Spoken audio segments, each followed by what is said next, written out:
We are live in Indianapolis at the NFL Combine. A busy, busy day. Ryan Poles, Ben Johnson, draft picks. They're trading Tyson Bagent away from Carman.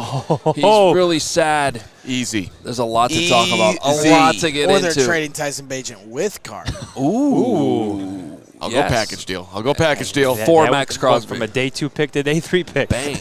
That's what I made that joke last week, actually. Carm wasn't there, though, so it's better you did it with him here. All right, we're still in the cold open. Let's start the show, and then we're going to talk about all this stuff right now on CHGO Bears.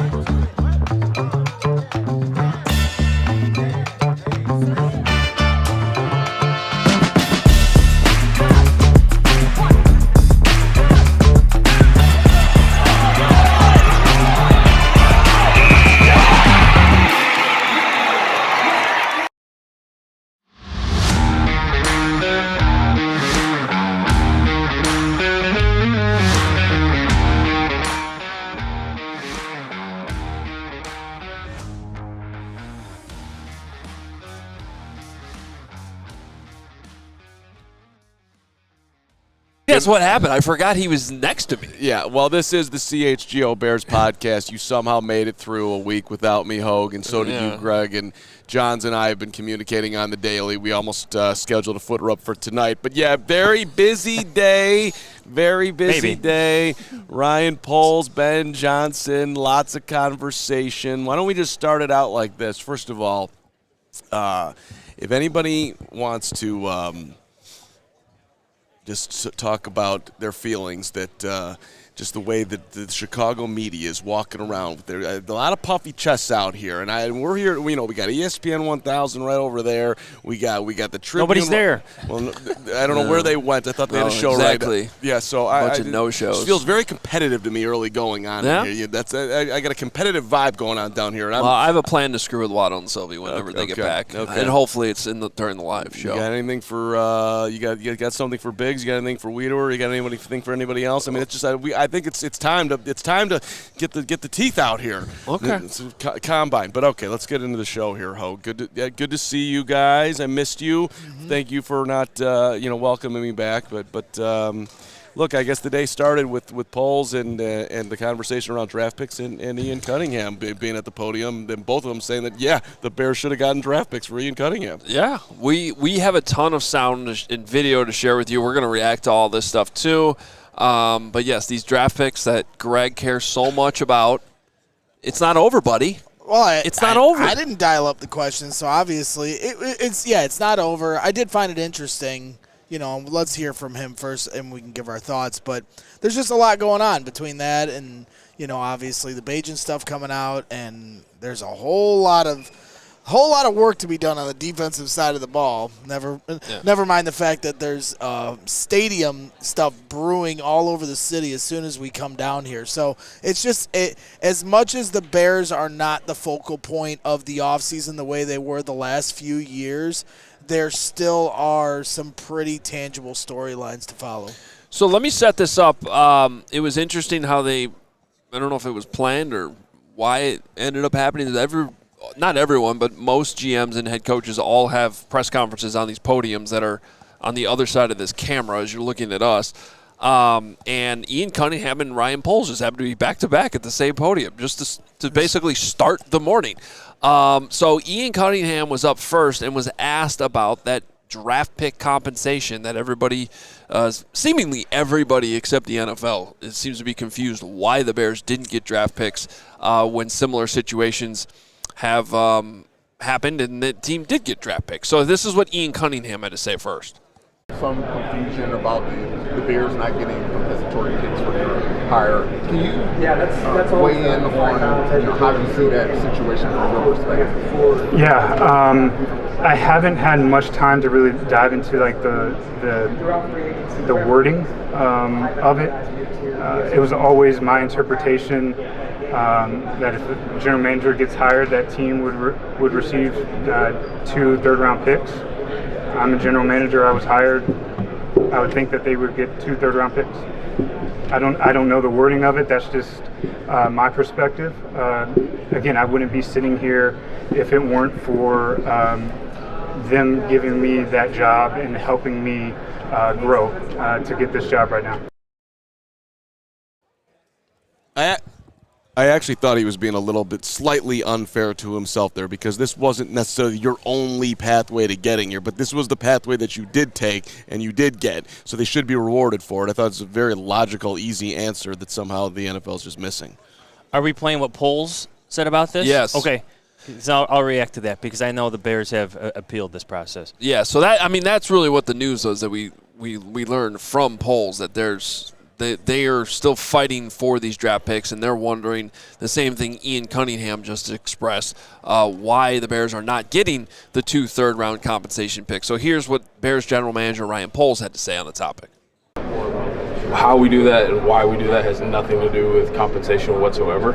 I want to make that very clear. On the other side, there's a set of rules that were put in place that I think can be applied to this situation. So we've communicated through the right channels, so we'll see what happens as we move forward. When do you expect an answer? I'm not sure. We'll just wait for a response. Is it your understanding right now that you're not getting one as it stands today? No one personally called me from the league, so. Ian was just here and said that he thinks you should, and you think you should. So the Bears think you should, the Falcons think you should. It seems like. Yeah. So it'll be up to the league and how they see it. So you formally have appealed it to the league? We've had conversations. Yeah. What's your overall opinion of the rule itself, like just from your standpoint personally? Yeah, I mean, I'll be honest. I think it is a little strange. I mean, at the end of the day, you should want to develop your staff regardless of the color of their skin. I think that's important. I think we take a lot of pride with the Bears on how we have our setup, and I take a lot of pride in that. So to be compensated for that's a little strange. I mean, I saw the Chiefs get a pick because of me, and then I watched that player go and play. It's just a little odd. But at the end of the day, if they think that's what's best to help incentivize, then that's what they wanted to do. But at the end of the day, like I said, that's not the purpose of why we develop our staff. But if that's the rule they have in place, then I think it's very clear in the situation. So I like how Poles handled that. Johns, I want to get your thoughts. Because if we're being perfectly honest, it is it's somewhat of an awkward thing, because it both things can be true. Like it's to his point, it shouldn't really matter, the color of your skin, that the who you're developing. You want to develop whoever is on your staff. Just, but I also understand why the rule exists. At the same time, as awkward as that might be to sort of fight it, the rule is there, and like he just said, the Chiefs got picks for him. So now he's like, well, how come we don't get picks for pretty much the same situation? So I find the whole thing like kind of awkward, but at the same time, like I totally understand everybody in this discussion being like, okay, yeah, but we should get the picks. I think the fix is pretty obvious for the NFL. You reward the picks to the Chicago Bears, and then you later refine the language with the input of everyone across the league. The Falcons are on board with this. The Bears want this. I think a lot of the teams around the league probably feel the same way as both those teams, that this is a promotion for Ian Cunningham. So let's reward the Bears as the rule states, and let's refine the language after the fact. Maybe that happens at the NFL annual meeting in Scottsdale later this or in April. But to me, I don't see what the argument on the other side is. Like, what is the argument not to reward the Bears these picks? Look, I think it's interesting, too, to hear Ian Cunningham go to bat for the Bears. And you're talking about now a GM for a rival NFC conference team. I mean, like, you're now competing against each other. And so he felt so strongly about it that, hey, no, the Bears do deserve this in Ian Cunningham's perspective. So I found that part to be really interesting. Look, he's in an awkward position that, he doesn't necessarily want to talk about what's going on. But there were 10 coaching vacancies. There was no black people who got any of those jobs. The first time the NFL ever hired a black coach, period, was 1989 in Art Shell. The Raiders the Oakland Raiders at the time, or Los Angeles, whatever they were, they desperately wanted to win for him more than anyone, like any coach in the history, because they wanted to prove that hire was right. And the NFL has, had a problem here. This is very simple. You had a black assistant general manager in Chicago who got a GM spot in Atlanta. The fact that this is even a question the NFL got in their own way on this is ridiculous, period. Yeah, so, nobody would have questioned it had they given the draft picks. Whatever semantics they're jumping through is insane to me. Give them the picks. Talk about it. It's a great story. Instead, it's turned into a negative story. The whole thing is preposterous. I thought Ryan Poles was very measured with his comments, but he has... He should be angry a little bit about this, just in terms of, like, if you just want to talk about roster dynamics and roster construction, the Bears could benefit immensely from the 2 third-round selections. Well, also, he could just point out, look, man, there's not a lot of me in this game. It's hard to be a general manager in the NFL. It's even harder to be a black general manager in the NFL. So the fact that I hired somebody who got that job actually means a ton to me. And he could have said it like that, whether we get the picks or not. But if we're just talking about what right versus wrong here, what they're trying to do with the Rooney Rule and everything, I'm completely perplexed as to why we're having even having this discussion. Something along those lines. So. Those are my thoughts. I guess we'll see what happens here, though. I mean, the news in all this is that it was unclear if there even was an appeal process or if it was still, up in the air. Well, is there an appeal process, or are they just stating their case? Well, but it sounded like he just said they're just talking. But that's the other part of it that was surprising to me. If you listen to the whole press conference, at one point, and maybe he said it in the clip, so forgive me, but he said that he hasn't received a call yet. Like, he hasn't gotten a call from the league on it. But yet I've heard from reputable NFL reporters that have already said they will not receive it. So how are there reputable NFL reporters that have already gotten the word, but the actual GM that it affects hasn't? Well, it's a real awkward position for the Bears to just to pound on the table. We need these picks. So we've had discussions. Like, they're trying to do it in a nice way, but I don't know. Well, that's what I meant by why it's awkward. I thought Jonathan Jones made some great points, and when he talked and wrote about this, it's just. But to your point, Carm, it's unfortunate this has become like a negative thing when it should have just been great story. Yeah, it's a good thing that Ian Cunningham got promoted to a bigger job. And by the way, Ian Cunningham, I thought handled himself great today. I thought he had good presence. It was a good, solid. He had jokes. Yeah, jokes. And Ben's got jokes too. We talked about Caleb's 3-point shooting. Oh yeah. So I don't think we're gonna have that audio, so we should actually bring that up. Well, that he basically just roasted Caleb for his 3-point shooting. He walked into his second press conference of the day and was like, "Oh God, I just feel like I just did this," because they make him do it at the podium. And then there's like the side session for, in theory, just the Chicago media. Is that how it's That's what it was. And so it's supposed to be sort of this informal thing, but it's very formal. And he's just like, why don't we talk about Caleb's 3-point shooting? He was terrible. And then Jason Leisure had to go into he didn't shoot 70%, did he? Your impersonation of Jason Leisure. Well, I was just like, he deserves that for that question. It was a funny line. I mean, if he had come anywhere near 70% shooting threes, though, then he should be in the NBA. Did he make one? Was it one? I think he made one. 2 or 3, right? 2 out of something. 2? He made 2? Okay. Should we play one more from Poles here on just because let's get a brilliant Carm question here, because I've missed you guys so much.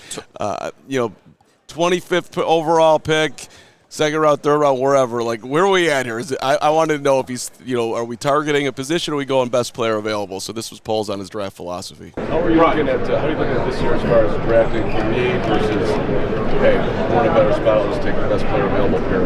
Yeah, philosophically I feel the same. It's going to be the best player available. I know that may not be the most popular thing because people see kind of like on my board have yellow tags where we need to fill in, but at the same time, I do believe, especially in early rounds like 1, you really got to stick to best player available. We saw that last year. I know there's a lot of questions, like, you got Cole, why would you take Colston? I think we found out that it helped us along the way. So we'll continue to lean in that philosophy. Everybody good with that? Everybody likes that philosophy? Sounds good to me. I mean, I'm really just impressed with the question. I don't think anybody's ever asked that at the combine before. Thank you. Best player Are you available? going to take best player available Or or are you draft for targeting? any? Well, Nobody's ever asked that in the history of the combine. I did you think- might as well just said, hey, have you talked to the Bears, even though they are the Bears? I mean, I did think it was a moderately dumb question, but I also wanted to hear. I wanted to hear his answer. It makes me feel good when somebody says best player available because the people just get confused on this. I'm going to draft Sam Bowie because we have Clyde Drexler. Let's go to my favorite reference in that one. Take the best player available. But he referenced that that's what they did last year, Hoge. I heard that, yeah. Yeah. That is what they did last year. All good. He got to puff out his chest. Maybe when I see him later in the week, he'll want to talk to me for 5 seconds, and we can talk about Tyson. Look, I thought it was a great question. Thank you. I thought Steven liked it. I came back here. He's like, I love your Steven's still question, laughing. I'm excited to do the Tyson segment. I know, I'm so like, excited. I We're am doing going. that. Like, I know you're going to go work on the rundown for Hogan Johns, but like, No, the he's next staying for Oh, Tyson. you're staying. He's Good, staying for good, Tyson. because I'm not going to miss this part. Yeah, I was going to say, like, our job here for the next segment is to try to make Mark Carman cry. Well, Ben almost cried, it seemed like. We're all crying. So, are you going to pull up the read or not? Oh, yeah, right. I've stalled for 90 seconds. Oh, is that what the looks were? Or is that I very clearly said I will do the first. I know, read. and right when I said that, I'm like, that's a bad idea. You're never ready. I almost just did the butt first, just like throw it, just like a. All right, we'll get to Tyson in a second, but first, hey, shout out to our friends making it all possible at Xfinity. That's right, it's the Xfinity 5-year price guarantee. There's no way we'd be doing this here from the convention center without Xfinity. It's got to be the reliable, intelligent Wi-Fi we've been looking for. And, yes, there's the Xfinity 5-year price guarantee. You're going to pay the same in 5 years that you're paying now. That never happens in this world. And all the devices for those 5 years, they're going to work in perfect harmony. Best part, too, there's no annual contracts. There's no hidden fees. You get the best equipment. And, 5 years, listen, how many championships are the Bears going to win in the next 5 years? How many records are going to be broken? 6. That's right. So, dreams can grow bigger, but your Wi-Fi, it's going to stay reliable. Price should stay put.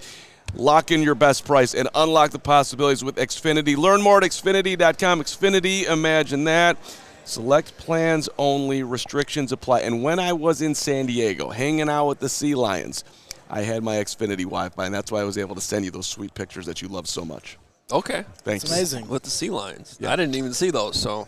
Well, you got to get the Xfinity. I guess so. Hey, winter is still going strong here. We felt that last night, and we hope your home's heating is up for the challenge. I know my hotel's heating was up for the challenge. They must have called Four Seasons because it was warm last night. Now is your time to schedule your Four Seasons furnace tune-up. If you haven't done it already, maybe you're thinking about a whole home generator, Four Seasons has you covered. Four Seasons are going to guarantee you same-day installation for all your heating, cooling, plumbing, electrical, and generator needs with no extra charge for nights, weekends, or holidays. You can save up to $4,000 on furnaces and comfort systems right now. If you're thinking about a furnace AC combo, maybe looking ahead to the summer already, $57 per month for those. You can call today, save $50 from your trusted local experts at Four Seasons. Heating, air conditioning, plumbing, sewer, and electric. Visit FourSeasonsHeatingCooling.com for all their special offers and money-saving coupons. That's FourSeasonsHeatingCooling.com. Seeing their trucks all over the Eisenhower, Dan Ryan just making moves. Yeah. All right, how do you want to do the Tyson thing?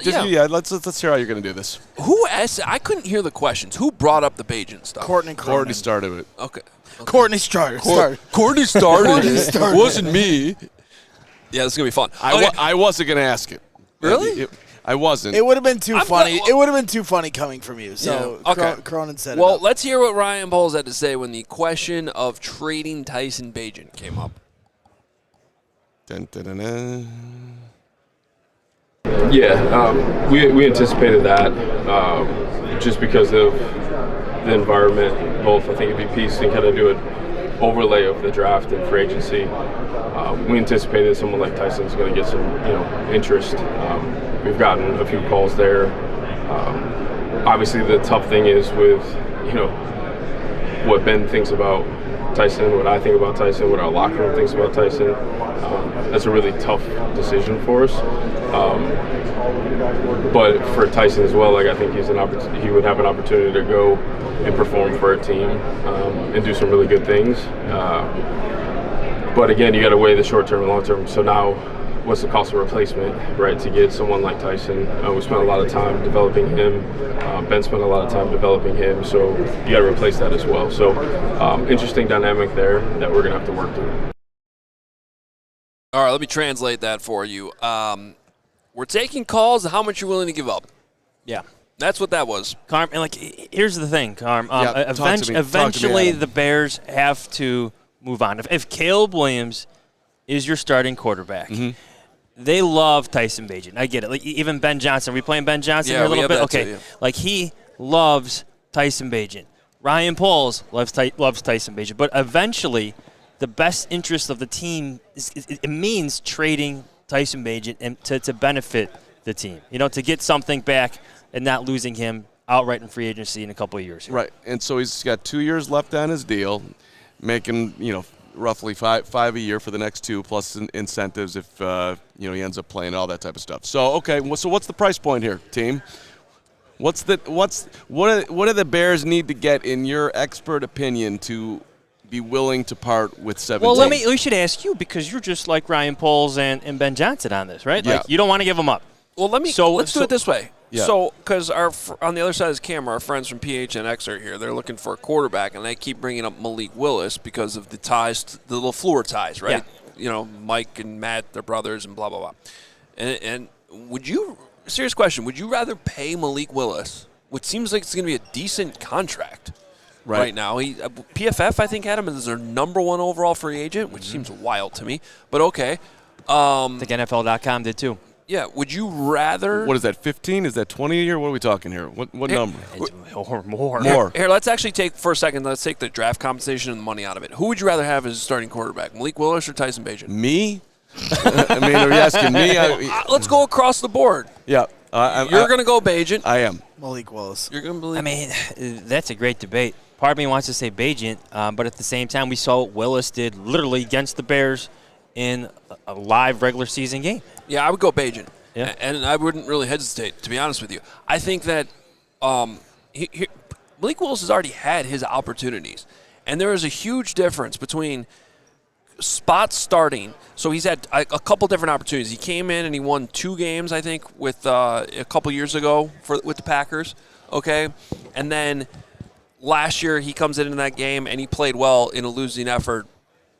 There's a difference between that and having to be the starting quarterback for 17 games across a full season when the tape starts to pile up, defenses start to adjust to you, you go through injuries, all these different things over the course of the season. Betting on that being different this time around. Now, everyone's going to point to Sam Darnold. Okay, where was Malik Willis drafted again? Second round, I want to say. Right? Yeah. We're not talking about a top 3 pick with that type of pedigree with Sam Darnold. He was in what was considered I'm talking about Willis now, was in a part of a bad quarterback class that year. So I just betting on that to suddenly change as a starter, and you're going to have to pay him a lot of money. I would much rather give up. Now, I think the Bears would probably want a second-round pick. So let's say it's a second-round pick. I think I'd rather give up a second-round pick betting on Bagent, who hasn't had that opportunity yet, who would also be way cheaper. Way cheaper. But I thought your question was just player to player without the compensation. Right. I'm saying player to player. It's changing the dynamic. No, I'm adding it. I'm saying I would rather have Bagent, player to player. Because now I'm furthering my argument by adding the conversation about the money. My only question is, Ben Johnson's not going with Bagent wherever he goes. He's a very talented quarterback, right? But at least Malik Willis is dual threat, so there's a little bit more of a margin. Tyson can run. I'm not saying he can't. I'm just saying, and to the point of what we've seen from Malik Willis, on the football field here in the last year. I know preseason Tyson did play well. Can I give you guys all a comp? Jimmy Garoppolo going from the Patriots to the 49ers. Didn't get his chance. Now, I know he was a second-round pick, so that's a little bit different in terms of where he was selection-wise. But needed the opportunity. Was he going to get it in New England? And he got it that eventually in San Francisco. What did the 49ers give up? A second-round pick. Yeah. They had to pay him, too, but this is a little different because he's under, like Tyson Bagent's under contract. Yeah, it might even make him more valuable in the trade market. Well, that's what I mean. The contract is cheap. we were having this discussion earlier about how he's getting paid as a backup, and it's like sort of middle of the road. It's really not that bad. But as a starter, it's like dirt cheap. Yeah. Okay. So, Carm, where's the line for you? Second-round pick? High second-round pick? So Bagent's the 5th highest paid backup in the league. Yeah. So listen, if the Cardinals have the number 34 overall pick, that's the number. The way I'm hearing it is that the Bears want to, what Ben says as far as giving guys an opportunity. I mean, Ben's will play it, but I love Tyson, and but if he has an opportunity to go play, we're going to do what's best for the organization first. But to give a guy a shot to do that, to me, at the end of the day, if the Bears get a pick in the top 35 and Tyson gets a chance to start, you're doing right by the player, you're doing right by the organization. Absolutely. As the mayor, some people are trying to take that title, David Haw, which is insane. But so as somebody who's been driving the Bagent ship since it got here, to me that's a win. He gets to go start. The Bears get great compensation, and I would totally get it. On the other side of the coin, do you think the Cardinals are going to do that? I don't know. You're making a fairly decent bet, but if you're confident that he's going to be your starting quarterback, that's a steal if he hits the way I think he's going to hit. But that's where, for me, looking at it from the Bears lens, unless you are getting a second-round pick, I'm not giving up that kind of luxury to have a backup quarterback like that. Don't get spoiled, Bears fans.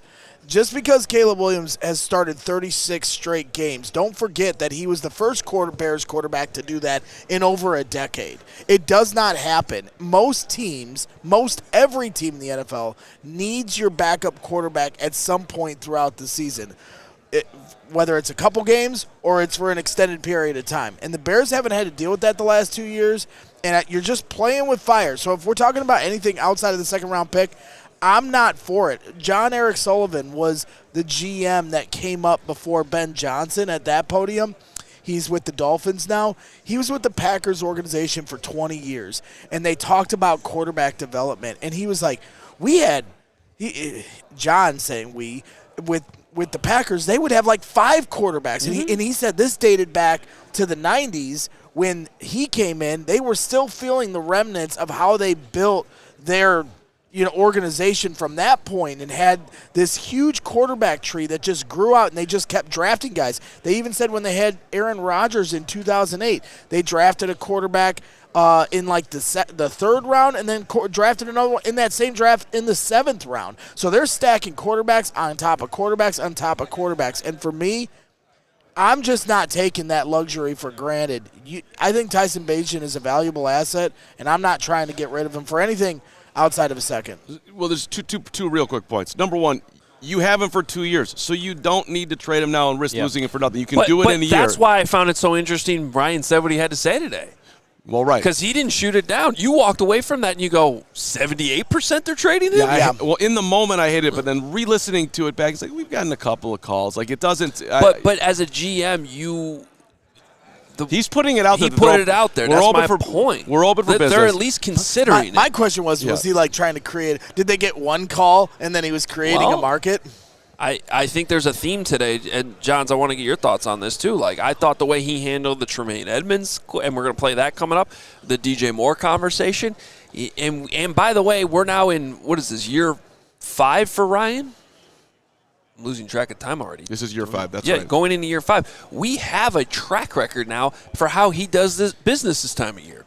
And he has set the groundwork for trade conversations. He put the number 1 pick for sale here in Indianapolis at that same press conference a few years ago, and basically said, "Yep, we're open for business. Call us." He spent that week talking to multiple teams, put the framework in the deal with the Carolina Panthers, and then executed it right after the combine. The same thing happened with Tooney, Jonah Jackson. This is what he does down here in Indianapolis.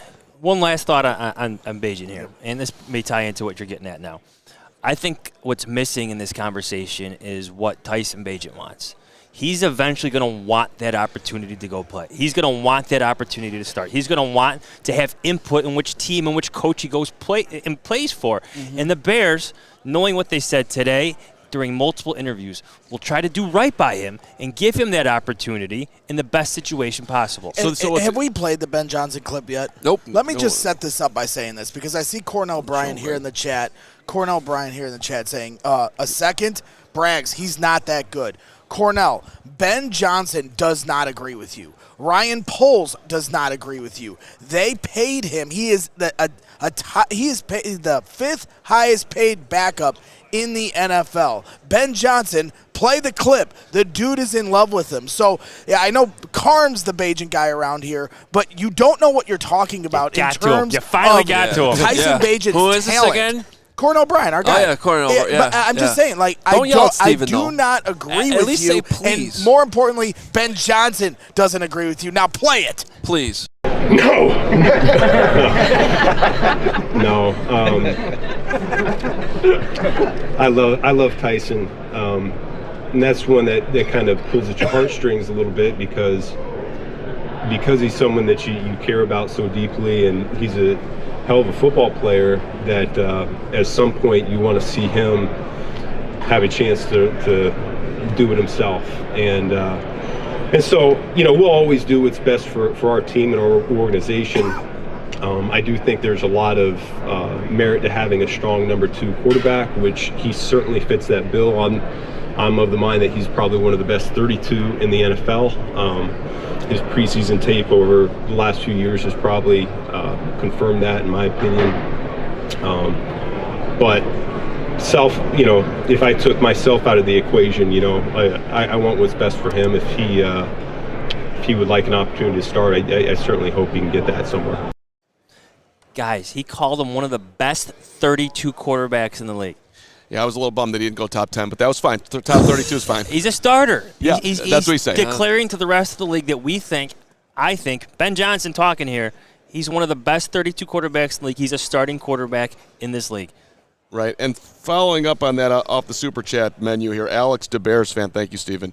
What do you think we could realistically get for Tyson? Well, it's almost like what do you think they would realistically take? But to me, it feels like a second-round pick would be in the conversation, at least for the Bears. But for what you were saying for Bagent himself, like there is risk in him playing this year, because if he gets hurt this year, then he's under contract, and then you're kind of in no man's land. Where if he sits this year or plays if Caleb gets hurt, now you're going into the last year of the deal, right? You want to get on the field desperately at that point to try to up your market value as far as how much money you're going to make. Whereas right now, if he's playing, if you're just talking about the dollars of it, he's already locked in. So on some level for them, if for Tyson, if you're just thinking about the actual long term and the dollars of it, it's almost better. Give me one more year of graduate work with Ben Johnson and getting myself versus playing right now. On the other side, I'm sure he's dying to play. So there's both. Yeah, and I think from the Bears side of that too, is this the highest value he's going to have? Well, I think that's a great question. While we're here at the Combine, I think the quarterback class this year plays into that 100%, value because there isn't much for teams to and the draft free agent a quarterback. Class. Correct. I mean, the other side of that though, if Caleb is a normal quarterback next year, not one that plays every single game, and you believe in Tyson, he plays for 2 games, they win one or they win them both, that he plays well, well then next offseason that value is, I would think, significantly higher. If you're Tyson Bagent, it could also be worse though if he doesn't play. And it could be if he doesn't play well, it would go down. Obviously, if you're Tyson Bagent and the Raiders come calling, Clint Kubiak is there. Andrew Janocko, I believe. Janocko, yes. There's an instant connection. Ian Cunningham is the general manager of the Falcons. Keep going. Yes.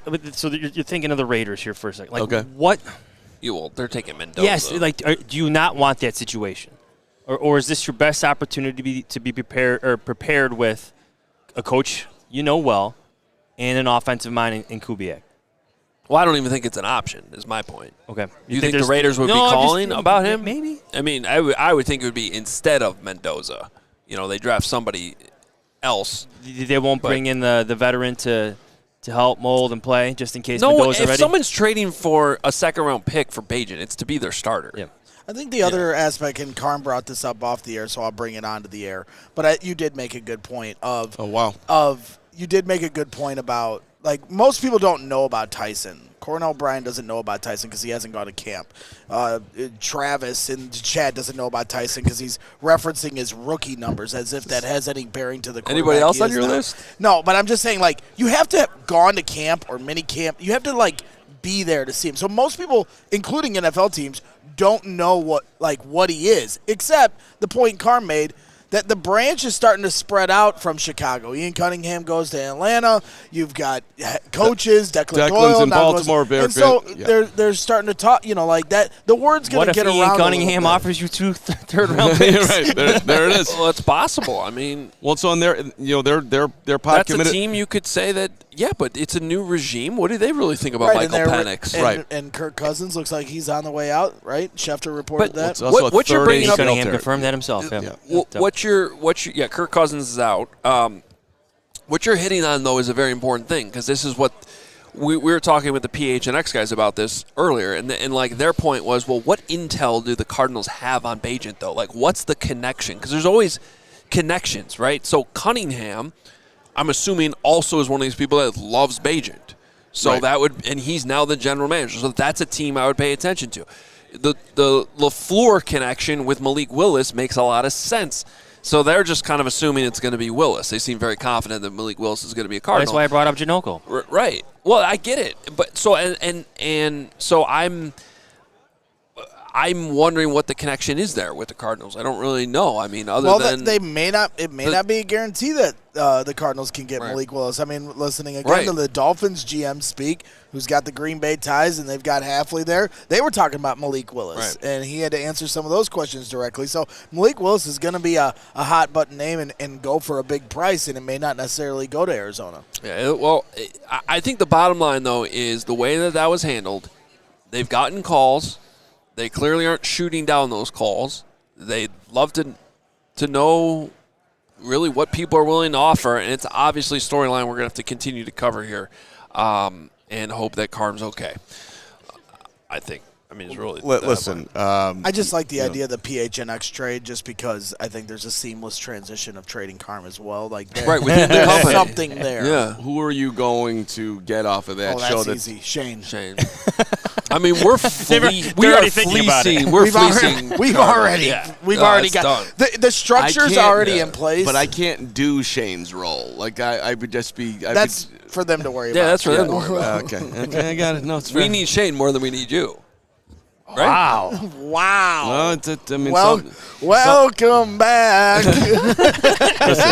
Wait, I'm sorry. I didn't know. I wasn't supposed to say that out loud. It's all right. I mean, listen, Shane is a very, very valuable piece. I get where you're at. By the way, never mind. Okay, are we, Johns, are you leaving us? I'm gone. Yeah. Okay. Goodbye. We'll have Hogan Johns Good luck, later. Carm. You got this. Thank you very more much. Thoughts. All right, we're coming back with more trade talk with Termaine Edmonds, and Ryan Poles got a win now question from Gregory PL and Braggs, which pissed everybody off in the media that Braggs was asking as many questions as he did. I was very proud of you. Good job. I don't think it did. I didn't even ask that many questions. I know, but they still, I know these people. I get one day to talk to Ben Johnson 365 days a year. I'm sure somebody had a problem. No, I'm not somebody. I think everybody in the room did. I was very proud of you, but.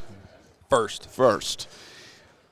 All right, shout out to our friends at Bet365. Yes, ladies and gentlemen, it is time because it's never ordinary at Bet365. And you know what today is, Hoge? What? Tuesday. I said Hoge, not Greg, but that's fine. But it's Tip-Off Tuesday, baby. Place a qualifying same-game parlay with the safety net bet feature on the Tuesday NBA games. You get $10 in bonus bets if the bet loses. Download the app and use the code CHGO365 when you sign up, whatever the moment. Never ordinary at Bet365. And the breaking news is there are new customers. You get $200 in bonus bets. When you bet $5, win or lose, you sign up, use the code CHGO365. You deposit $10.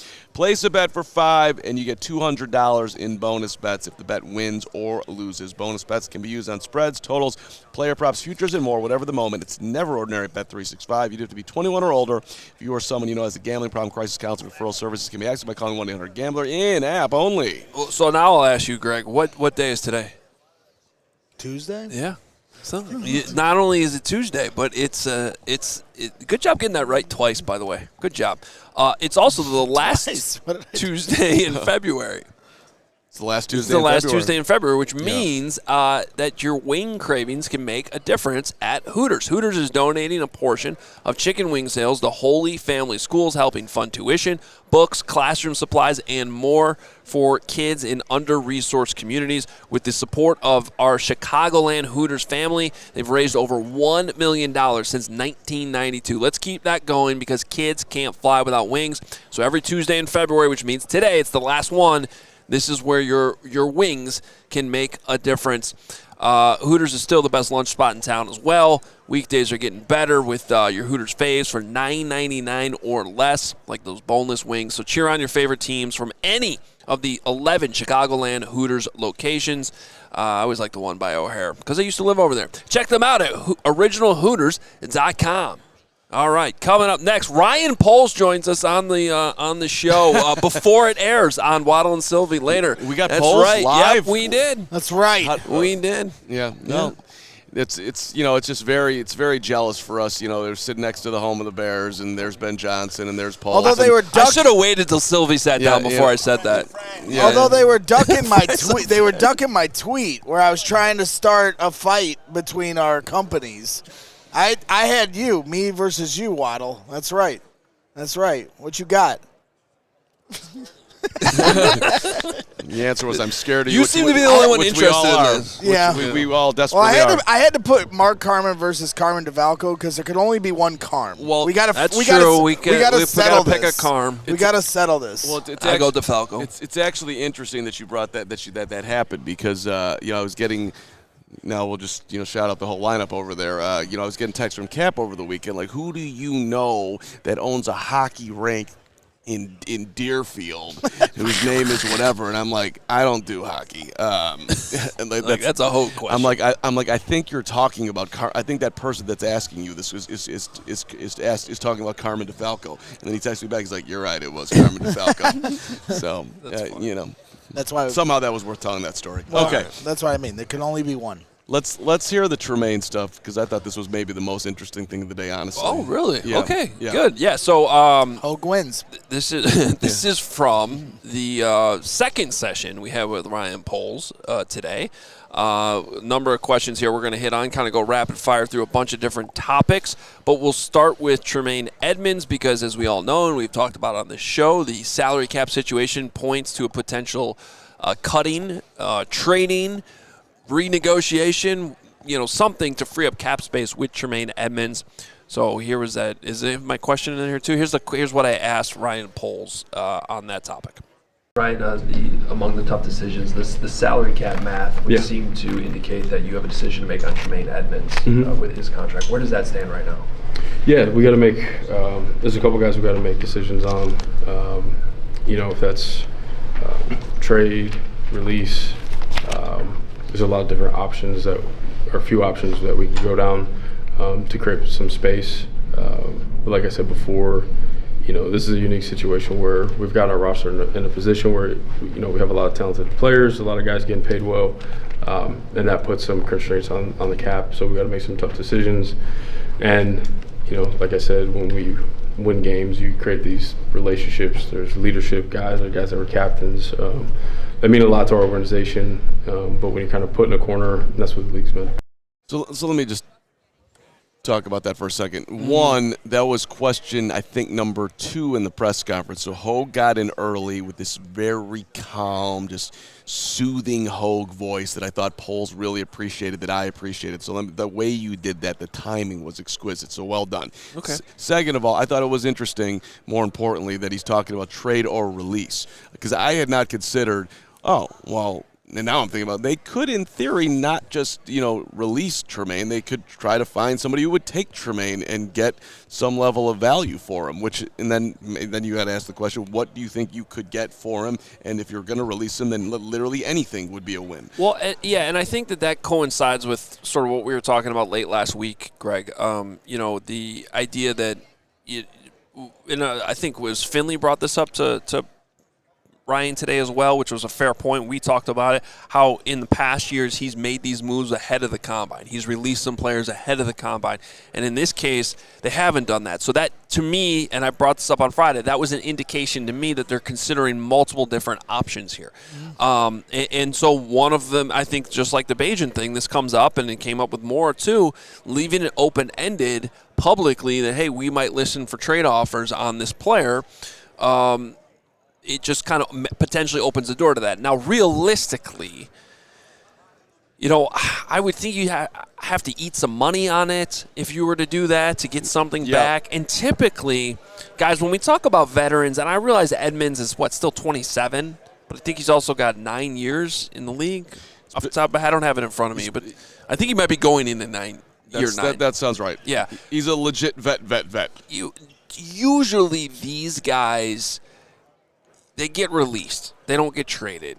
Now, it's not 100% of the time, but typically this is under the, very obvious release a veteran situation because you're very rarely going to find a team that's going to be willing to give up a ton of draft capital for an older player. Now, to contradict my own point there, the Bears did do that for Joe Thuney last year.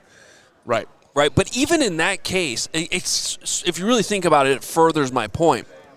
We're talking about a potential Hall of Fame player in Joe Thuney who ended up winning Protector of the Year, and even that only it was a 4th-round pick, which seems like a bargain at this point. So I just don't know that, and maybe I'll be wrong. It would surprise me if they're actually able to get something significant in return for Termaine Edmonds.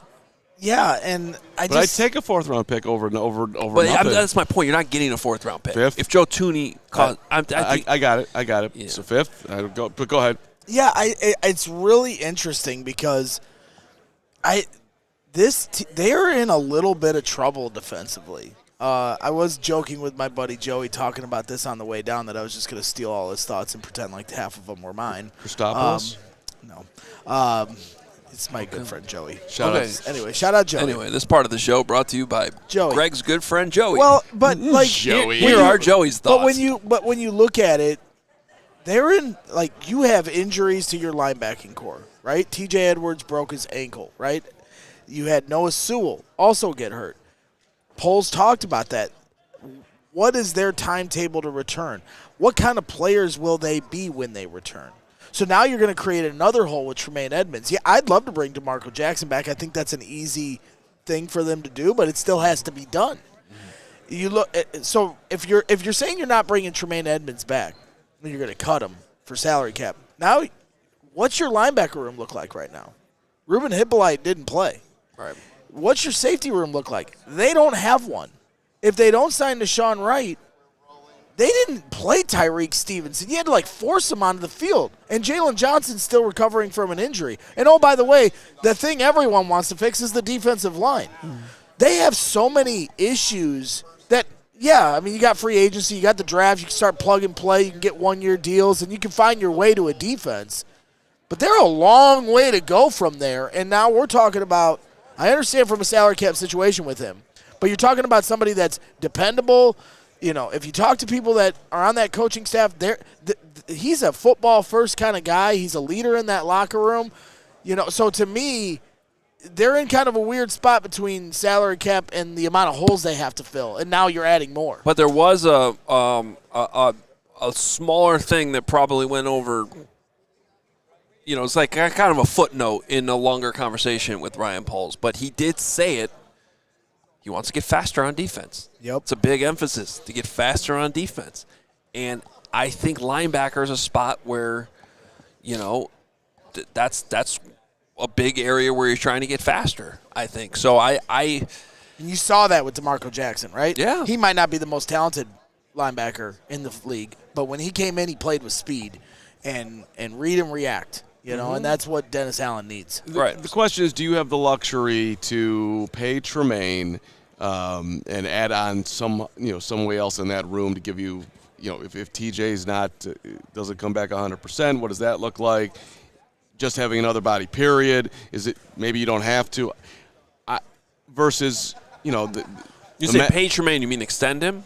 Well, no, just then leave his money on the books. Well, I don't think they can leave it. I think that's the point. They're going to have to either trade him or extend or do an extension where you convert the money over to a signing bonus and then you spread it out more. And I think that to me, that's my point, is I don't know that fits the long-term idea of getting faster and younger on defense. Well, also he said that, like, look, we don't want to kick the can down the road, but that's not the philosophy that they want to have as far as nobody wants that philosophy. We're like, okay, well, we can do it this way, which creates more space this year, but then we're going to have to pay for it at some point. They don't want to play that game.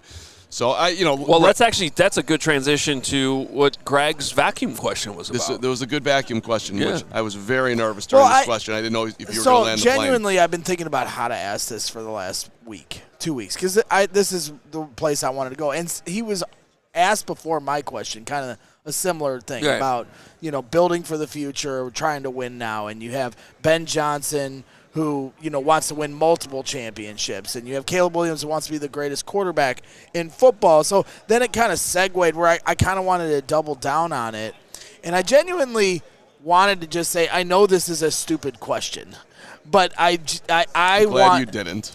But I did, though, because to me, I'm looking at Ryan Poles as a guy, like, before he was ever a GM, like when you're talking to Ian Cunningham, right? And he talked about dreaming of this day to become one. When you were dreaming to become a GM, what kind of GM did you envision yourself being? The type that's win now or, like, bigger picture? Like, because those two things, yes, you can say you're trying to do both, but at the end of the day, you got to pick a road. And in my opinion, this team needs to win right now.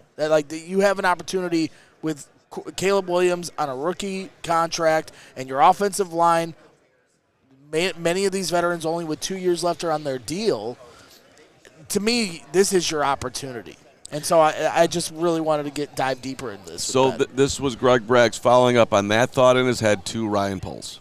If you had to rank them between winning now versus winning over the next 5 years, like, which one is it just in a vacuum where you lay? I wish I lived in a vacuum.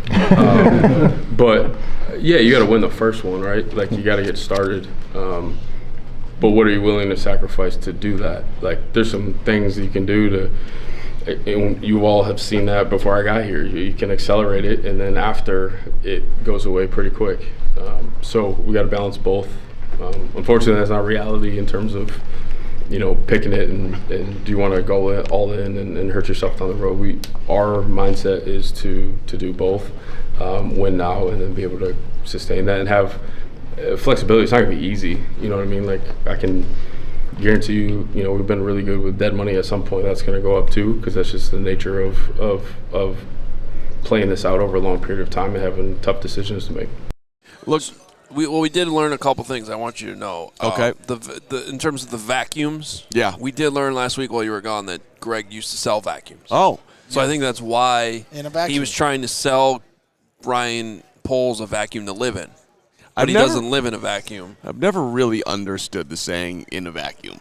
I don't understand how it became tunnel vision. Is that what it means? And just like take out. It essentially means take variables. Take all the context out of it. Right. Like, which one do you want? Not like a vacuum that cleans your floor. A vacuum. Like what? Like that. I know.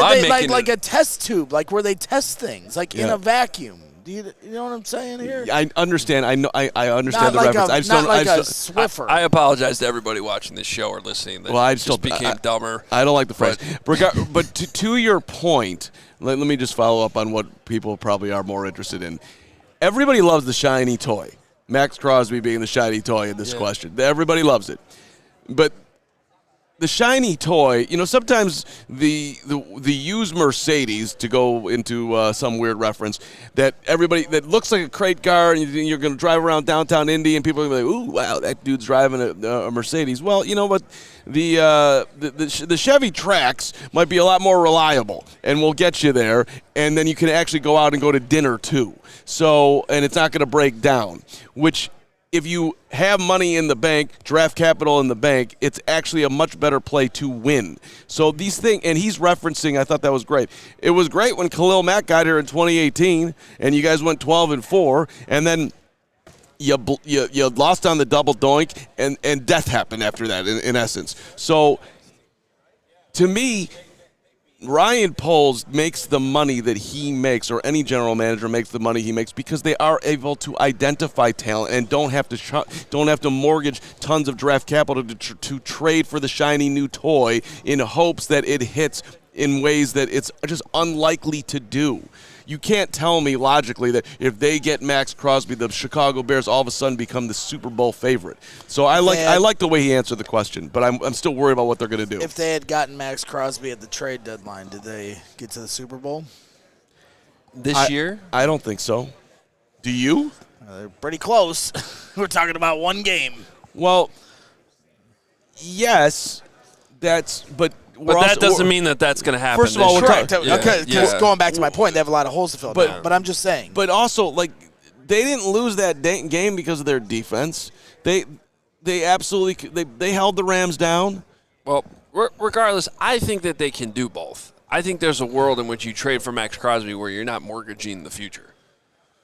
Well, so what deal would you be willing to do in theory off the top of your head right here on Combine Week? Well, it's obvious. It's a first-round pick, Tyson Bagent, Mark Carman. Okay. I mean, I'm not making that deal. There's no, but we'll go if that's what you guys want to do. No, we've talked about this. It's like a first, a third, and a fourth. Everybody keeps saying a first, a third, and DJ, which I think every Bears fan would do. Maybe not every Bears fan. The thing, though, about that is, Max Crosby costs $30 million. That's his contract right now. So you're putting $30 million of cap space into a really good player. I get it. But here's another thing that I multiple times, and I think Ben did this too, they talked about the collection of players that they can end up with. Because it's not just in a vacuum, one trade, right? It's like, let's say, I'm being serious now. Yeah. Let's say hypothetically you trade a first, a third, and DJ, just because that's what we're talking about here, okay? But you also get a second-round pick back for Tyson Bagent. And the NFL gets its act together and gives you a third for Ian Cunningham. All of that now, all of a sudden, it doesn't sound as bad. Right, but you can't do it like that. It's got to be the individual trade. No, that's actually, I totally disagree with that. The good front offices are going to look at this as like the gift that's like, where he's at the board and there's 800 different things that all connect, because that's how it all connects. Ben Johnson talked about how right now they got to put together the best 90-man roster. Listen, I get the whole construction of the roster, but the trade itself that you should be willing to do it should impact. Like, well, you could look at it like it's this Tyson, this and that for all of that. You could basically what you're saying, but I still think you boil it down to this. So you don't individual think potentially trade. Getting a second-round pick back in a different trade?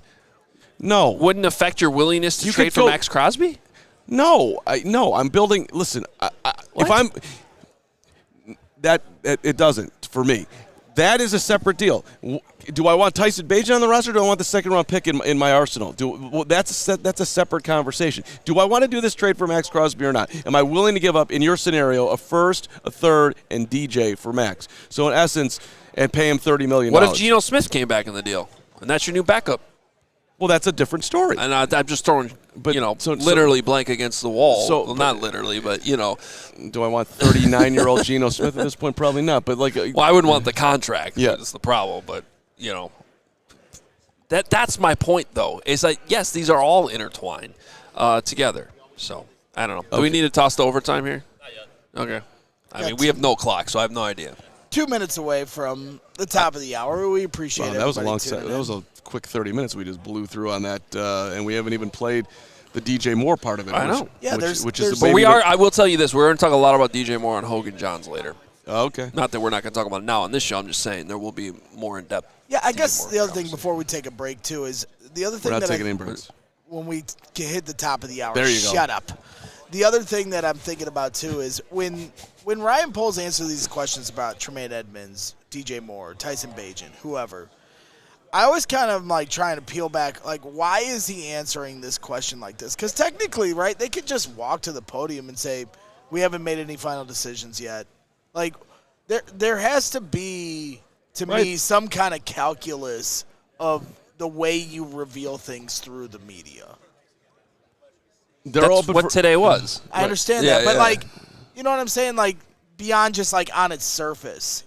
Like, to me, like you're putting things out there for a reason, right? To the player or to the agent or to other teams. But you technically don't, like, to me, like, I think it's more telling once they start revealing things, because he was asked about Cole Kmet.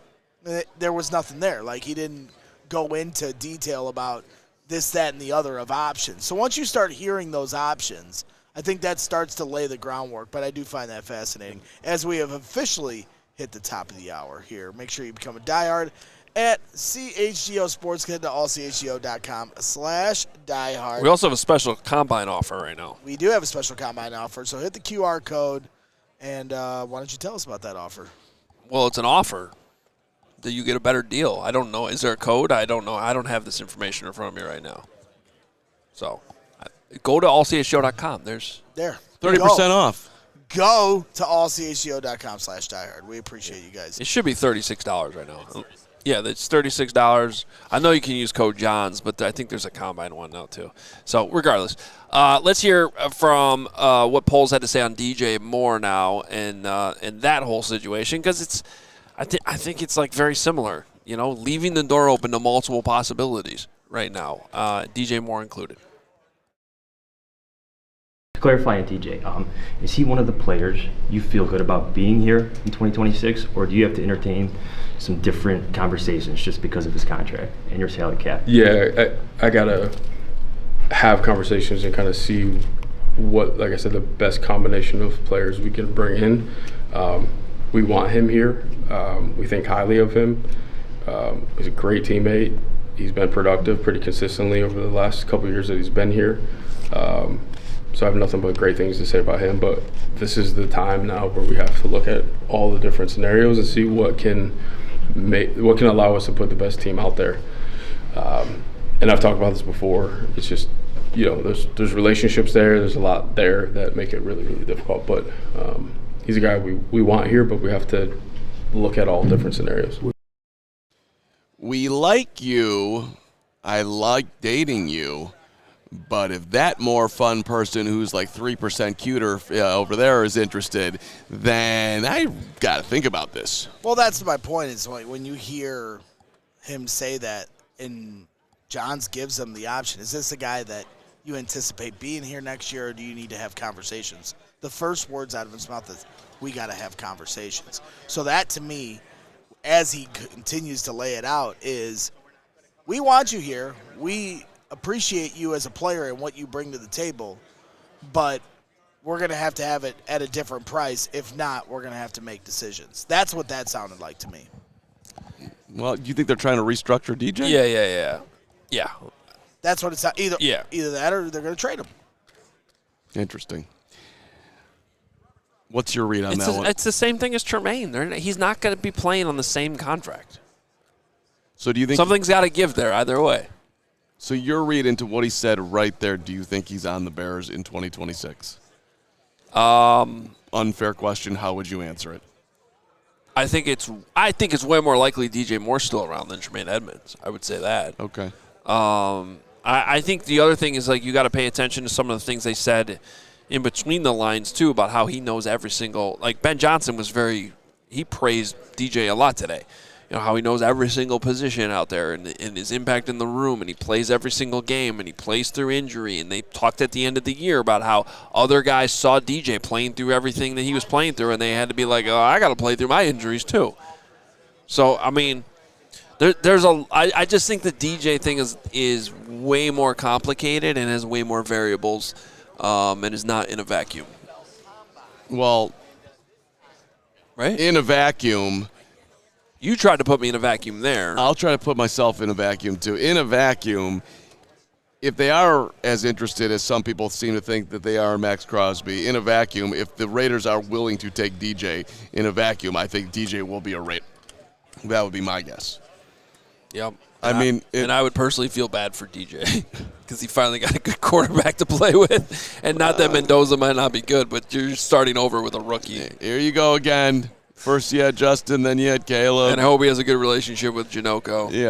Yeah. Which he probably does because he had a great year when Janocko was here.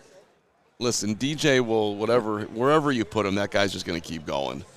He'll show up. He'll work hard. He'll do his stuff. He'll be his DJ. What are you smiling about, Gregory? Nothing. There's something you're smiling about. No, I was just thinking about the in a vacuum stuff. Go ahead. Okay. Well, there you go. You're smiling about in a vacuum. Yeah. By the way, there is no code for the Combine offer. It's just scan the QR code. You go to allchgo.com. You get your awesome $36 offer, and it's going to get you all of our Combine coverage throughout the week and our draft guide, which is really Fran's draft guide, and it's chock full of information. Plus, you get a free shirt and our football coverage all year long for that great intro price of $36. And I'll sell it just a drop further because I'm now fully deep diving into the draft, and I'm going to have 8 million opinions for you as we gear up all the way to the end of April. Fran's draft guide is unbelievable. That thing is thick. So if you like the draft and you want to know about literally everybody that is going to get drafted at some point, Fran's draft guide you're not going to find any better. So that is worth the price of admission in the diehard situation. Yep. You want to do one more cut on Poles with your question on the soft tissue? Yeah, so this was the last thing I had. I'm glad I was able to get this question in because it's been kind of hovering for me since the end of the season. You know, the Bears not only had a ton of soft tissue injuries last year, but they had significant ones that really, I mean, you talk about, hey, do they have Max Crosby? Do they go to the Super Bowl? What if they have healthy Kyler Gordon and Jalen Johnson all year? You know, how much better are they then? You know, and then there was T.J. Edwards dealing with it. I mean, the list goes on and on, the amount of soft tissue injuries. So, again, does this have my question in it? Yeah, so I was just wondering, you know, what are you guys going to do about this? Yeah. Brian, soft tissue injuries has ended up impacting your season quite a bit. I'm just curious, do you view those as more of an individual basis thing, or is there something organizationally that you guys are attacking this offseason? Yeah, so we look at both from the individual standpoint. You know, how they walked into the injury. We also look at it from our performance team, sports science, digging into any things that we can do to change to help. I do think the one factor no one's really talked about was last year was unique in the sense that we had the first week, our first bye week was in week 5, and then we had Friday games, we had Saturday games, Sunday games. We never really had a Thursday game. If you go back to a couple years ago, there's like a really sweet setup that we had was Thursday in the first quarter, Thursday in the second quarter, bye week, the last possible weekend. It was the most healthy team that we had. So I think a little bit of a schedule, a little bit is, you know, you do have a new staff, guys are trying to prove themselves. The output is way higher, which you do try to manage through your sports science. But to kind of sum it up, what we look through it from a team perspective, what can we do better? But we have to look at all the factors that could have led to it too, because, you know, just resulting, we don't want to, you know, create some chaos and redo everything because we might be doing the right thing. It just was the scenario and the environment in terms of the schedule movement. It's a really tricky thing to maneuver because I don't know that you 100% know what the real answer is. You know, whether or not they have just some guys that randomly had soft tissue injuries pop up, which they do. Is it something that they're doing or not doing, or is it a bigger organizational thing? I thought Ryan gave up some great points in that answer, talking about the schedule. I think it's completely fair. Here's my concern, though, because I think the ball at some point passes to Ben Johnson, because I was right there with you on that. The way he talked about they're playing harder because it's a first-year staff. But go ahead. Yeah, and I think that I thought about following up later with Ben on the same thing, and then I don't know. That was a very yelly press conference with Ben, and it was kind of limited on time. So maybe, you know, at the owners' meetings or something like this, a little bit farther down the line, of a better setting to kind of ask him this question that I'm about to bring up here on the show is: does Ben Johnson back off at all in terms of what training camp looks like? Because I doubt it. Go ahead. I not only do I doubt it, I hope he doesn't. That too. You know, I hope that instead of this, because I think this has been a problem in the past with the Bears. The Bears, we've seen this before. Oh, we're gonna go live, and we're gonna, like, Matt Nagy went live, and then all of a sudden they just like never did it again. Yep. You know what I mean? And so instead of the team meeting the players down here, I want to see the players continue to get up here. I agree. To Ben Johnson's standard. And hey, if you're coming to be a Chicago Bear, this is the way we practice, and you better be conditioned. You better be ready for it. And that doesn't mean injuries aren't going to pop up. Injuries are going to happen. They're not everybody's fault. But just because you had a bunch of guys that were trying to prove themselves in a tougher training camp, Jalen Johnson's injury happened before training camp even started. That happened when he was training on his own. Now maybe he was pushing himself harder because he knew it was coming. But, that's one of my concerns in how they adapt from year 1 to year 2, and I hope that they don't drastically dial things back. Do you think they will? I don't think they will. No, not at all. Right, when he said after the season, he's like, everybody keeps saying it was a hard training camp. Right. I didn't think it was hard at all. Right. And he hinted again today too about how guys are going to have to work even harder. We got to work harder than we did last year. That's how Ben put it today. Well, when he showed up for his morning press conference, and Ben looked to me like he hasn't had 5 seconds off since the end of the season. Like he just honestly looked tired. He looked happier in the second. In the second one, it was like he had woken up more. But maybe he was out having. Larry Mayer got him. Yeah, Larry always does a good job. Larry and I are going to have a conversation later, by the way. Let's have some other conversations, too. But I'd like to be there. So, well, look, you don't. We were all waiting because you had an interview with Ben. And then so for you to walk in and then put your recorder on the thing and then just stand there in front of all the people that have been waiting for 30 minutes, it's just bad Larry etiquette. I didn't even notice that. That isn't a great job by Larry. But Larry's always had a big ego, and he's just been a hard guy to deal with. He gets that training camp questions with Larry as if he's like the guy that just knows everything about the Bears. Well, it was smooth too. He comes in, he says a couple jokes, plays the room. Who, Larry? Yeah. Well, and speaking of Larry, Larry's always got a one-liner, and it lands 1% of the time. The other guy that over there, I think his name is Joniak. I walked in this morning and I was headed to get the coffee in the media room, and I see him and he's like part-time working as per usual, because apparently Joniak had been here since 6 a.m. and when I walked in at 8:48, that was just it's part-time work. Bragg's, by the way, behind the scenes. How late were you out last night? 1. I was out the door this morning at like 5:32. Was sitting at the podium being He's a grinder. That's just what we do. It's really adorable. It's my job. All right. Dale right now is, I think, the takeaway from today could come together is very much up in the air. That's right. Ryan Poles does down here in Indy. Yeah. Some people don't even. Week Hoge. The stadium. I really had a. Speaking of which, I gotta double check if the session. Okay, I don't think it's the stadium. Forget about the stadium for a second. I can't. What part of? They passed it. Whatever. The Stadium Authority, Senate Bill 27, passed out of the Indiana House.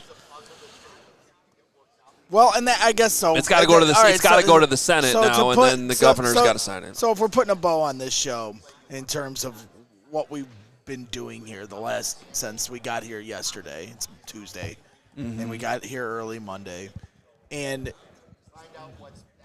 the very first thing you do, the very first thing that happened when we got down here is you felt a direct sense of stadium conversation going on. And not just conversation, but just movement happening. This is my 4th combine, and I've never personally, I know they've been here, but I've never seen Kevin Warren down here. I've never seen Roger Goodell down here. I know they've been down here. So I'm just saying personally, I've never seen those guys. I've never seen George McCaskey down here for the combine. You see the coaches, you see the GMs, but I haven't seen those guys. The first day we were down here, I saw those guys, right? To me, that was different. I'm like, oh, okay. Obviously you know what's going on in the state capitol. So to me, it's just okay.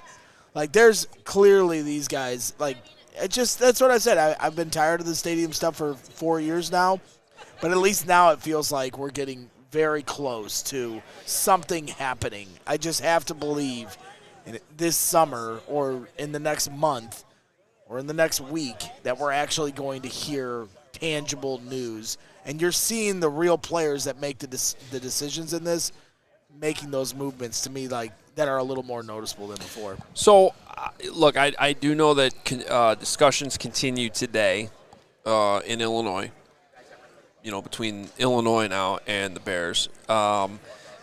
that it's – let me just put it like this, like as simple as possible. It's basically like a redo for last week. Things got really messy last week. Some mistakes were made.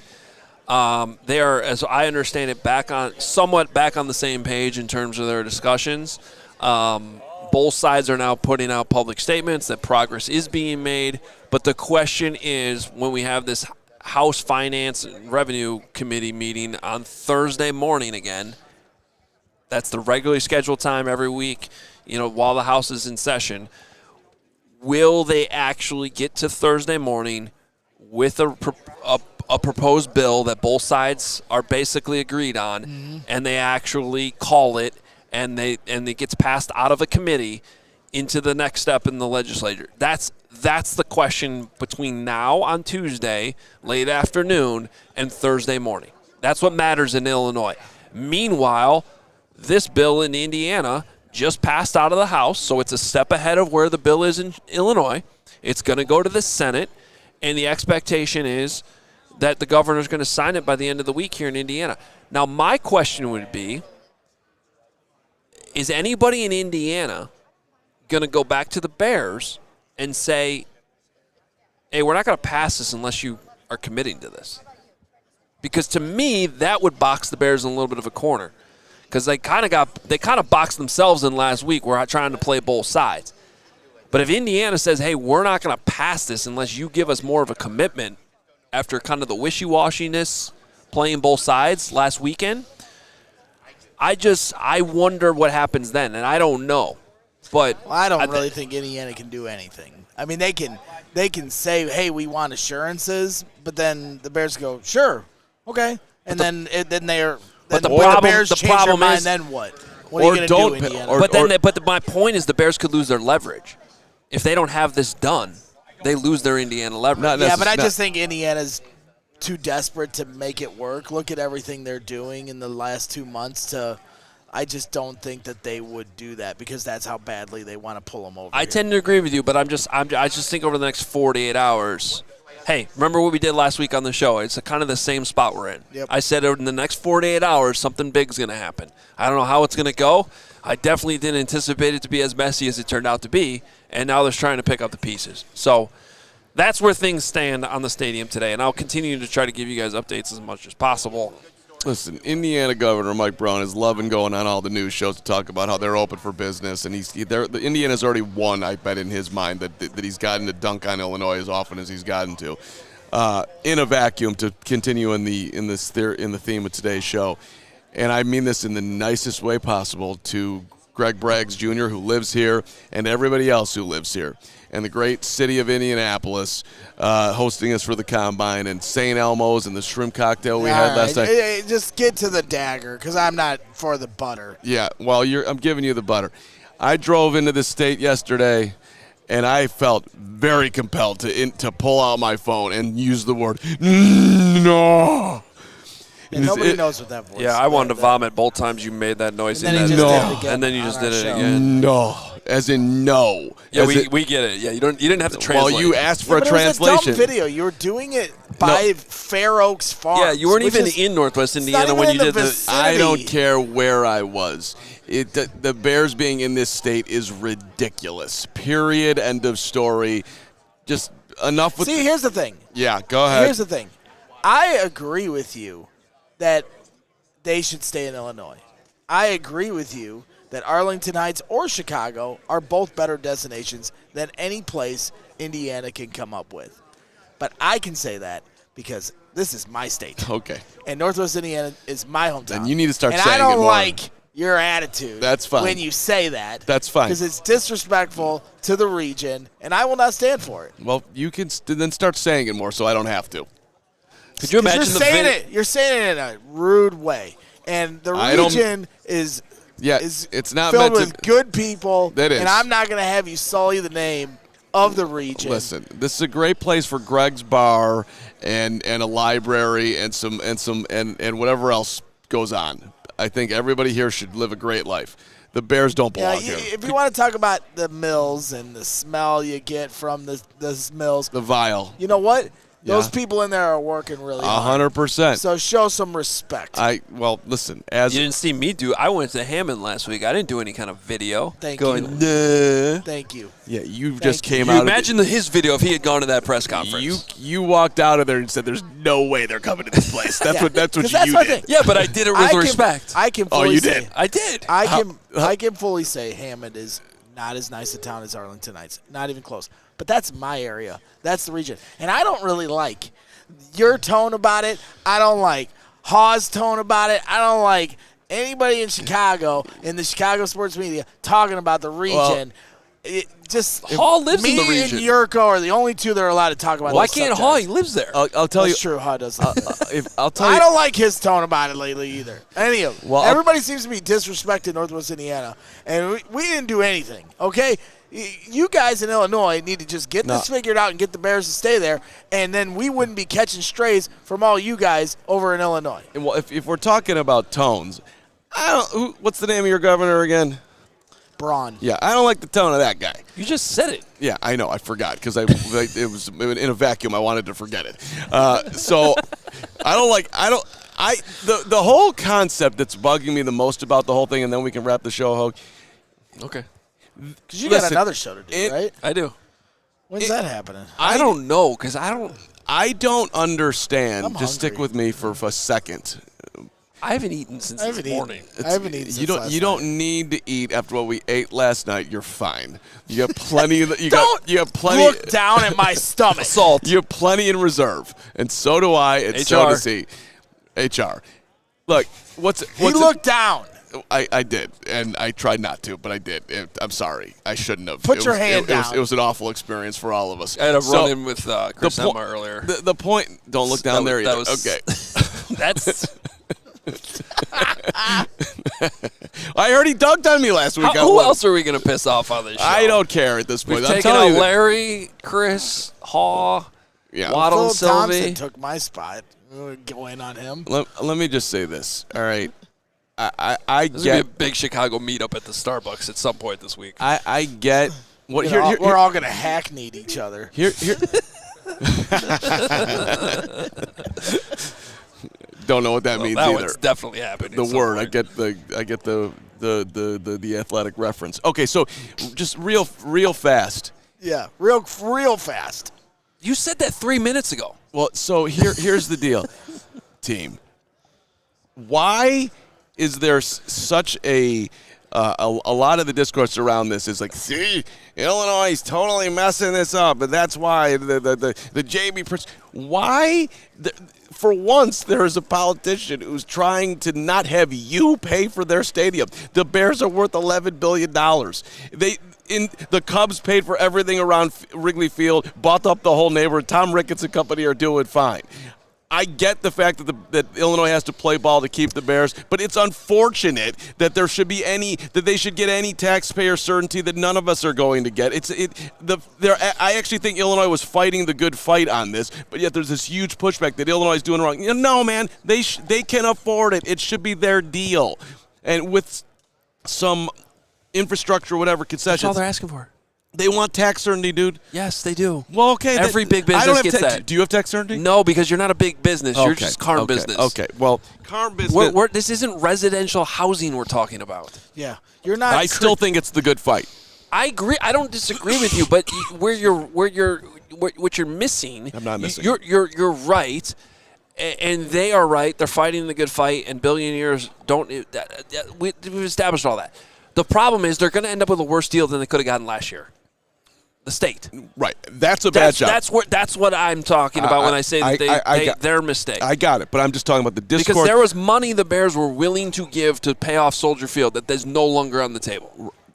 I got all that. I'm just talking about while the Bears have also said they'll pay for their own I'm just talking about the actual discourse that I'm hearing a lot of right now. Illinois. I'm like, look, granted, to your point, yes, they could have done a better job on this. However, what they were trying to do, in theory, that this is your bill, you should take it, is anybody who's not them should agree with that. Because, come on, this is the Bears are going to be great no matter what deal they get.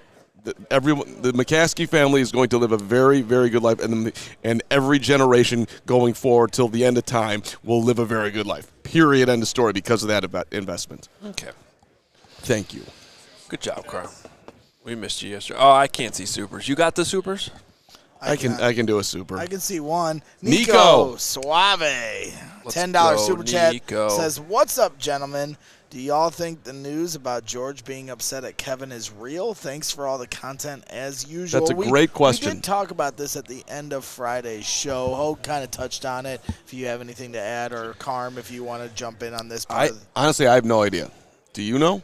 Well, I'm just going to say what I said Friday. I think there's 100% some frustration that this isn't done yet, which is natural. No, I don't know in specifics, how bad that frustration is. I'd be surprised, though, if, Kevin's on any type of actual realistic hot seat, though. And George is just he doesn't even get mad. That's not true. At his own people? I don't know. I have a hard time believing it. The Iceberg's here. He's celebrating 1 month of a membership. Congratulations, Iceberg. Of a membership? That's what it says. Oh, Do you have? I thought it was Costco. Carm has no idea what membership he's talking about. Costco membership. Congrats. To shout out a few of my chat goats: Crystal, the Cregulator, Gary Ross, Carm Sweet Bippy, Eric Bochanton, and the rest of you guys and gals make this so much fun. Welcome back, Carm. I just had to check how loud it was in this room that you were just yelling out Carm Sweet Bippy in this room. It was pretty loud. He's trying to yell loud enough that Sylvie hears him. Or that we're finally allowed on ESPN 1000. Yeah. We're just trying to get on the air finally. We're just trying to be as loud as possible. Yell loud enough. We'll see how mad we can make Danny. Well, if we're on live at the same time, it's more so that we can't have them on. We don't need to be on there. We want their talent. We want to talk to Sylvie. Both.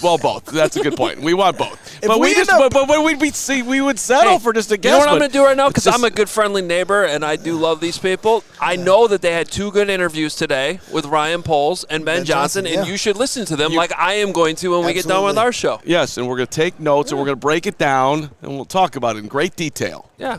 Yeah. Maybe their GM, and we won't repurpose it with misleading headlines. And maybe their GM will one day allow us to have on guys that we've been friends with forever. One day. One day. I bet the station will survive. Who's paying for dinner tonight? That's what I want to know. All right. We are going to wrap.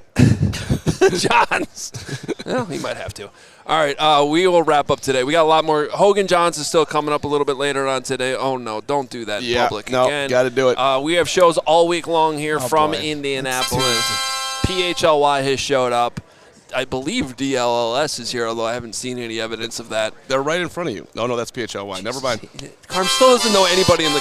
I don't. Please stop doing the harmonica. I love Emma, our socially. Stop it. You are not the stop person. Okay. Steven, end the show. We love you. We all silly like the mayor.